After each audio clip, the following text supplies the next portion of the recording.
रमज़ानुल मुबारक जो भलारो महीनो रहमतुन बरकतुन ऐं भलाई जो पैगाम खणी ईंदो आहे। इन मुक़दस महीने में जिते मुस्लमान इबादतूं करे ऐं रोज़ा रखी करे अल्लाह पाक जे कुर्ब हासिल करण जी कोशिशि कंदा आहिनि, उते ज़रूरतमंद माण्हुनि जी मदद करण खे बि वॾी हिकु नेकी सम्झियो वेंदो आहे। लाड़काणे में रमज़ानुल मुबारक जे भलारे बाबरकत भलारे महीने में सरहदीअ वारनि ऐं फ़िलाई इदारे अल ज़हरा फाउंडेशन तरफ़ां मुस्तक़िक़ ऐं घटि आमदनी रखण वारनि 300 ख़ानदाननि में राशन विरहायो वियो, जंहिंमें अटो, चांवर, खंडु, दालूं, गिहु ऐं ॿियूं ज़रूरी खुराक जूं शयूं शामिल हुयूं।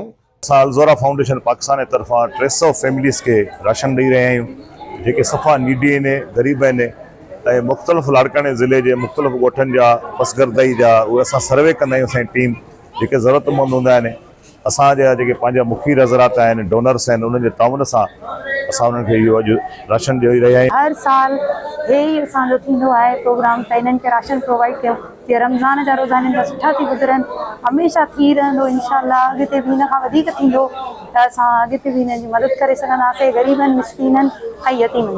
मां माशरे जे बाशऊर माण्हुनि खे अपील कंदुसि त अचो असां सां गॾु ऐं सदरदीन साहब जे साथ में साथ ॾियो, ऐं इहो हर बाशऊर शहरीअ जी ज़िम्मेदारी आहे त एहसासु कयो हे ग़रीब माण्हू जेके आहिनि असांजा ई शहरी आहिनि, असांजा ई दोस्त आहिनि, इन्हनि जी मदद कयूं त जीअं हे हिकिड़ा सुठा शहरी थियनि ऐं पंहिंजे हिलाल तरीक़े सां पंहिंजे घरनि खे हलाइनि। उहे फैमिलियूं जेके राशन अफोर्ड नथियूं करे सघनि, उन्हनि खे असां राशन डिस्ट्रीब्यूट कंदा आहियूं जीअं हो सुकून सां रोज़ा रखी सघनि ऐं रोज़ा खोले सघनि ऐं ईद वग़ैरह करे वठनि।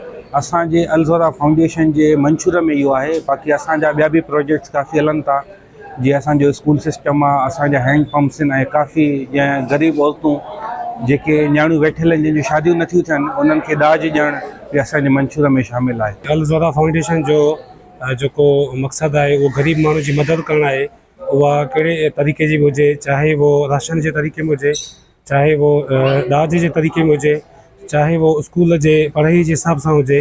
अल ज़हरा फाउंडेशन जो हिकिड़ो नेक मक़सदु आहे। छो त अल ज़हरा फाउंडेशन पहिरें ॾींहं खां वठी करे रोज़मर्रा ज़िंदगीअ में ग़रीबनि जी मदद करण में अॻिते आहे ऐं इंशाअल्लाह ताला हर रमज़ान जी तरह हिन साल बि 300 ग़रीब ख़ानदाननि में मुस्तक़ में राशन जी तक़सीम जो इहो मरहलोवार सिस्टम हलायो वियो आहे ऐं इन में असांजे सदरदीन शेख साहब जी तमामु घणी माना कोशिशूं ऐं काविशूं आहिनि जो इहे तक़रीब असां अॼु मुनक़द कई आहे। रमज़ानुल मुबारक सिर्फ़ु इबादतुनि जो महीनो न आहे, पर इंसानियत सां हमदर्दी, भाईचारी ऐं हिक ॿिए जी मदद करण जो पैगाम बि ॾिए थो।